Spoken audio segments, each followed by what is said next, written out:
दाल के पीछे ये बनाया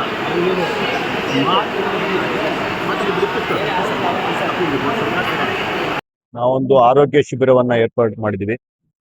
ಈಸ್ಟ್ ಪಾಯಿಂಟ್ ಆಸ್ಪತ್ರೆಯವರ ಒಂದು ಸಹಕಾರದೊಂದಿಗೆ ಮಂಡಿಕಲ್ ಹೋಬಳಿಯಲ್ಲಿ ಸುಮಾರು 6 ಪಂಚಾಯಿತಿಗಳ ಸುಮಾರು 100 ಗ್ರಾಮಗಳಿಗೆ ಸಂಬಂಧಪಟ್ಟ ಹಾಗೆ ಇವತ್ತು ಪೆರೇಸಂದ್ರ ಗ್ರಾಮದಲ್ಲಿ ಇವತ್ತು ನಾವು ಈ ಒಂದು ಆರೋಗ್ಯ ಶಿಬಿರವನ್ನ ಆಯೋಜನೆ ಮಾಡಿದ್ವಿ. ಈ ಒಂದು ಶಿಬಿರಕ್ಕೆ ನೂರಾರು ಸಂಖ್ಯೆಯಲ್ಲಿ ಬಂದು ಜನ ಟ್ರೀಟ್ಮೆಂಟ್ ತಗೊಂತಿದ್ದಾರೆ. ಕಂಟಿನ್ಯೂಷನ್ ಇದೆ. ಎಲ್ಲಾ ತರದ ಏನು ಆರೋಗ್ಯ ಸಮಸ್ಯೆಗಳಿಗೆ ಅಡ್ರೆಸ್ ಮಾಡೋದಕ್ಕೆ ಬೇರೆ ಬೇರೆ ಡಾಕ್ಟರ್ಸು, ಸಿಬ್ಬಂದಿ ವರ್ಗ ಈಸ್ಟ್ ಪಾಯಿಂಟ್ ಆಸ್ಪತ್ರೆಯಿಂದ ಬಂದಿದೆ. ಮೊದಲು ಈಸ್ಟ್ ಪಾಯಿಂಟ್ ಆಸ್ಪತ್ರೆಗೆ ನಾವು ಧನ್ಯವಾದಗಳನ್ನ ತಿಳಿಸ್ತಾ ಇದ್ದೀವಿ. ಇದು ಇವತ್ತು ಮೊದಲನೇ ದಿನ.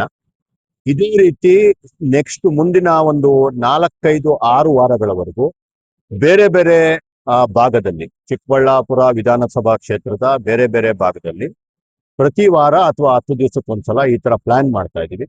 ಮುಂದಿನದ್ದು ನಮ್ಮ ಏನು ಪಟ್ರೇನಹಳ್ಳಿ ಗ್ರಾಮ ಪಂಚಾಯಿತಿಯ ಸುತ್ತಮುತ್ತ ಈ ಒಂದು ಕಾರ್ಯಕ್ರಮವನ್ನು ಆಯೋಜನೆ ಮಾಡಿದ್ವಿ. ಮುಂದಿನ ಒಂದು ಕಾರ್ಯಕ್ರಮ ಅದೇ ರೀತಿ ಇವತ್ತು ಎಲ್ಲಾ ರೀತಿಯ ಏನು ಕಾಯಿಲೆಗಳಿಗೆ ಬಂದು ಸಲಹೆ ಸೂಚನೆಗಳನ್ನ ಪಡ್ಕೊಂಡಿರೋದು ಮಾತ್ರ ಅಲ್ದಿರ, ಕಣ್ಣಿನ ತೊಂದರೆ ಇರೋರಿಗೆ ಇಮ್ಮಿಡಿಯೇಟ್ ಆಗಿ ಏನು ಕನ್ನಡಕಗಳನ್ನ ಸಹ ವಿತರಣೆ ಮಾಡಿದ್ದೀವಿ ಉಚಿತವಾಗಿ.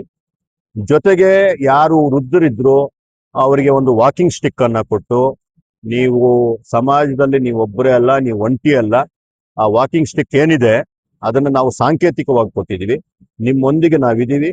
ಪ್ರತಿ ಬಾರಿ ಒಂದು ಹೆಜ್ಜೆ ಇಡ್ಬೇಕಾದ್ರೂ ನಿಮ್ಮ ಹೆಜ್ಜೆಯಲ್ಲಿ ಹೆಜ್ಜೆಯಾಗಿ ನಾವಿರ್ತೀವಿ ಅಂತ ಒಂದು ಸಂದೇಶವನ್ನು ಕೊಡೋ ರೀತಿಯಲ್ಲಿ ಅವ್ರಿಗೊಂದು ವಾಕಿಂಗ್ ಸ್ಟಿಕ್ ಅನ್ನ ವೃದ್ಧರಿಗೆ, ಅಂಗವಿಕಲರಿಗೆ ಕೊಡೋ ಅಂತ ಕೆಲಸ ಮಾಡಿದೀವಿ. ಜೊತೆಗೆ ಮೆಡಿಸಿನ್ಸ್ ಅನ್ನು ಸಹ ಸುಮಾರು ಕಾಯಿಲೆಗಳಿಗೆ ಇಮ್ಮಿಡಿಯೇಟ್ ಆಗಿ ಮೆಡಿಸಿನ್ಸ್ ಸಹ ಕೊಡ್ತಿದ್ದಾರೆ. ಜೊತೆಗೆ ವಿಶೇಷವಾಗಿ ಏನು ಹೇಳೋದಂತಂದ್ರೆ, ಸುಮಾರು ಜನಕ್ಕೆ ಆಪರೇಷನ್ಸ್ ನ ಅವಶ್ಯಕತೆ ಇದೆ, ಶಸ್ತ್ರಚಿಕಿತ್ಸೆಯ ಅವಶ್ಯಕತೆ ಇದೆ. ಆ ಶಸ್ತ್ರಚಿಕಿತ್ಸೆಯನ್ನು ಸಹ ಉಚಿತವಾಗಿ ಅಥವಾ ರಿಯಾಯಿತಿ ದರದಲ್ಲಿ, ಆ ರಿಯಾಯಿತಿ ದರ ಆದ್ರೂ ಸಹ ನಾವೇ ನಮ್ಮ ಟ್ರಸ್ಟ್ ವತಿಯಿಂದ ಒಂದು ಖರ್ಚನ್ನ ಭರಿಸ್ಕೊಳೋ ಅಂತಹ ಕೆಲಸ ಮಾಡಿದೀವಿ.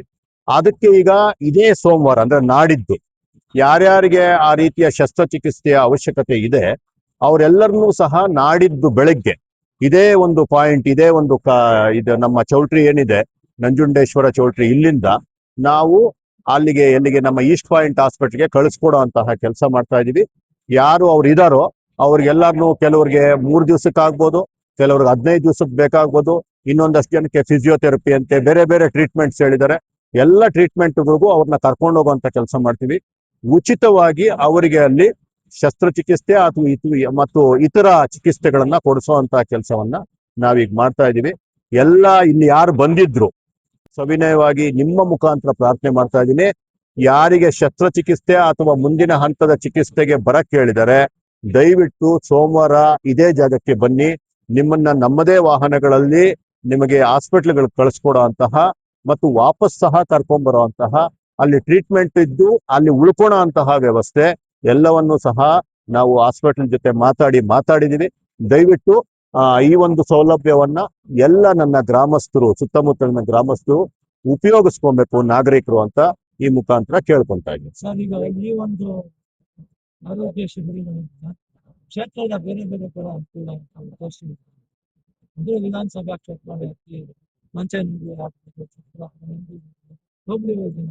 ಹೌದು, ಮಾಡ್ತಾ ಇದೀವಿ. ಈಗಾಗಲೇ ಹೇಳಿದಾಗೆ ಸುಮಾರು ಒಂದು 5-6 ಭಾಗಗಳಲ್ಲಿ ಈಗ ಮತ್ತೆ ಮಾಡ್ಲಿದ್ದೇವೆ.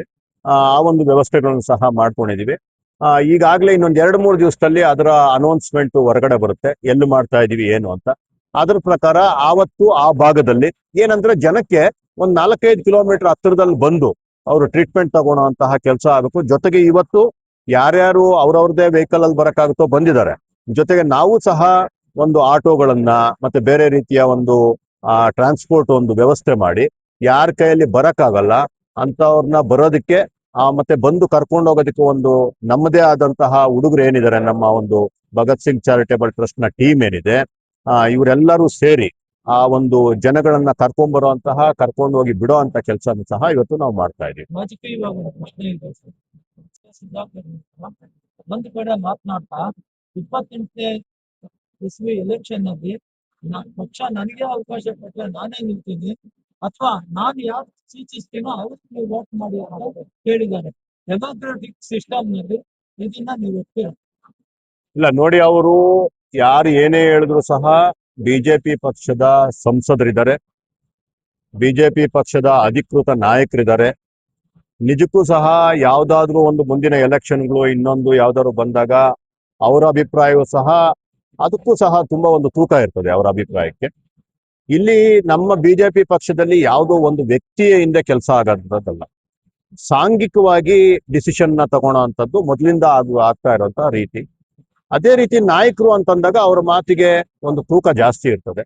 ಅದರಂತೆನೆ ಅವರ ಒಂದು ಅಭಿಪ್ರಾಯವನ್ನು ಸಹ ತಗೊಂಡು ಆವತ್ತು 2028ರಲ್ಲಿ ಅವರೇ ಹೇಳಿದಾಗೆ ಅವರನ್ನೇನಾದ್ರೂ ಸಂಸದರನ್ನಾಗೆ ಉಳಿಸ್ಕೊಂಡ್ರೆ ಅವರು ಸಂಸದರಾಗೆ ಉಳಿಬೇಕಾಗ್ತದೆ. ಅಥವಾ ಪಕ್ಷ ನೀನು ಹೋಗಿ ಎಲೆಕ್ಷನ್ ಮಾಡಿ ಅಂತ ಹೇಳಿದ್ರೆ ಅವ್ರು ಬಂದು ಎಲೆಕ್ಷನ್ MLAಗೂ ಕಂಟೆಸ್ಟ್ ಮಾಡುವುದು. ದಟ್ ಇಸ್ ಆಲ್ ಆವತ್ತಿನ ಇದು. ಇವತ್ತಿನಗಿರೋ ಪರಿಸ್ಥಿತಿಯಲ್ಲಿ ಸಂಸದರು ಯಾರು ಸಹ ಬೇರೆ ಯಾವುದೇ ದೇಶದ ಯಾವುದೇ ಭಾಗದಲ್ಲೂ ಸಹ ಸಂಸದರಿಗೆ ನೀವು ರಾಜೀನಾಮೆ ಕೊಟ್ಟು ನೀವು MLA ಆಗಿ ಹೋಗಿ ಕಂಟೆಸ್ಟ್ ಮಾಡಿ ಅಂತ ಹೇಳಿರೋ ಉದಾಹರಣೆ ಈ 2-3 ವರ್ಷದಲ್ಲಿ ಇಲ್ಲ. ಸೊ ಅದನ್ನ ನೋಡಿದಾಗ ಬೇರೆ ಯಾರಾದ್ರೂ ಹೊಸ ಮುಖಗಳಿಗೆ ಅವಕಾಶ ಕೊಡುವಂತಹ ಚಾನ್ಸಸ್ ಇರೋದನ್ನ ಗಮನಿಸಿ ಸುಧಾಕರ್ ಅವರು ಹೇಳಿರೋ ಮಾತು ನಿಜಕ್ಕೂ ಕರೆಕ್ಟ್ ಇದೆ. ಮತ್ತೆ ಅವರು ಸೂಚಿಸಿರೋ ಅಂತದ್ದು ಅಂತಂದಾಗ ಡೆಫಿನೆಟ್ ಆಗಿ ಅವರು ಒಬ್ಬ ನಾಯಕರಾಗಿ ಅವರ ಸೂಚನೆ ಸಹ ಇರುತ್ತೆ. ಜೊತೆಗೆ ಪಕ್ಷ ಎಲ್ಲ ರೀತಿಯ ಲೆಕ್ಕಾಚಾರ ಮಾಡಿ ಪಕ್ಷದ ಜೊತೆಗೆ ಯಾವತ್ತಿಂದನೂ ನಿಷ್ಠಾವಂತವಾಗಿ ಯಾರು ನಿಂತ್ಕೊಂಡಿದ್ದಾರೆ, ಏನೇ ಕಷ್ಟ ಬಂದರೂ ಪಕ್ಷವನ್ನ ಬಿಡದೆ ಪಕ್ಷದ ಸಿದ್ಧಾಂತಗಳ ಜೊತೆ ನಿಂತ್ಕೊಂಡು ಯಾವುದೇ ಅಧಿಕಾರ ಯಾವುದೂ ಇಲ್ಲದೆ ಇದ್ರೂ ಸಹ ಪಕ್ಷದ ಅಡಿಯಲ್ಲಿ ಯಾವ ರೀತಿ ಇಡೀ ಸಮಾಜವನ್ನ ಕಟ್ಟುವಂತ ಕೆಲಸ, ಜೊತೆಗೆ ಪಕ್ಷವನ್ನ ಕಟ್ಟುವಂತ ಕೆಲಸ ಯಾವ ರೀತಿ ಯಾರು ಮಾಡ್ತಿದ್ದಾರೆ ಅಂತ ಪಕ್ಷ ಗಮನಿಸುತ್ತೆ. ನರೇಂದ್ರ ಮೋದಿ ಅವರ ನೇತೃತ್ವದ ಈ ಪಕ್ಷದಲ್ಲಿ ಭಾಗಶಃ ಇಷ್ಟು ದೊಡ್ಡ ದೇಶದಲ್ಲಿ ಯಾರಿಗೆ ಯೋಗ್ಯತೆ ಇದೆಯೋ, ಯಾರಿಗೆ ಅರ್ಹತೆ ಇದೆಯೋ ಅಂತವರನ್ನ ಹುಡುಕಿ ಅವರಿಗೆ ಕೆಲಸ ಕೊಡುವಂತಹ ಜವಾಬ್ದಾರಿ ಕೊಡುವಂತ ಕೆಲಸವನ್ನ ಬಿಜೆಪಿ ಪಕ್ಷ ಮಾಡ್ತಾ ಇರೋದು ತಾವೆಲ್ಲರೂ ಗಮನಿಸಿರ್ತೀರ. ಅಂತಹ ಒಂದು ಹಂತದಲ್ಲಿ ಯಾರಿಗೋ ಒಬ್ಬರಿಗೆ ಸೂಕ್ತವಾದ ವ್ಯಕ್ತಿಗೆ ಅವತ್ತು ಸಿಗುತ್ತೆ. ಅದನ್ನ ನಿರ್ಧಾರ ಮಾಡೋದು ಎಲ್ಲರ ಅಭಿಪ್ರಾಯ, ಸುಧಾಕರ್ ಅವರ ಅಭಿಪ್ರಾಯ, ವಿಜಯೇಂದ್ರಣ್ಣ ಅವರ ಅಭಿಪ್ರಾಯ, ವಿಶ್ವನಾಥ್ ಅಣ್ಣನ ಅಭಿಪ್ರಾಯ, ಎಲ್ಲ ರೀತಿಯ ನಾಯಕರ ಅಭಿಪ್ರಾಯ ತಗೊಂಡು ಆವತ್ತು ಪಕ್ಷದ ಹೈಕಮಾಂಡ್ ನಿರ್ಧಾರ ಮಾಡುತ್ತೆ. ಯಾರಿಗೆ ನಿರ್ಧಾರ ಮಾಡ್ತಾರೋ ಆವತ್ತು ಸುಧಾಕರ್ ಅವರು ಕೆಲಸ ಮಾಡ್ಬೇಕು, ನಾವು ಕೆಲಸ ಮಾಡ್ಬೇಕು, ಎಲ್ರೂ ಕೆಲಸ ಮಾಡ್ಬೇಕು ಅನ್ನೋದು ಪಕ್ಷದ ಒಂದು ಬೇಸಿಕ್ ಸಿದ್ಧಾಂತ. ಅದನ್ನಷ್ಟೇ ಸುಧಾಕರ್ ಅವರು ಹೇಳಿದ್ದಾರೆ. ಡೆಫಿನೆಟ್ ಆಗಿ ಅದರ ಪ್ರಕಾರ ಯಾರಿಗ ಅವತ್ತು ಟಿಕೆಟ್ ಸಿಗುತ್ತೋ ಅವ್ರ ಪರವಾಗಿ ಎಲ್ಲರೂ ಸೇರಿ ಕೆಲಸ ಮಾಡುವಂತ ಒಂದು ಕೆಲಸ ಆಗುತ್ತೆ ಸರ್.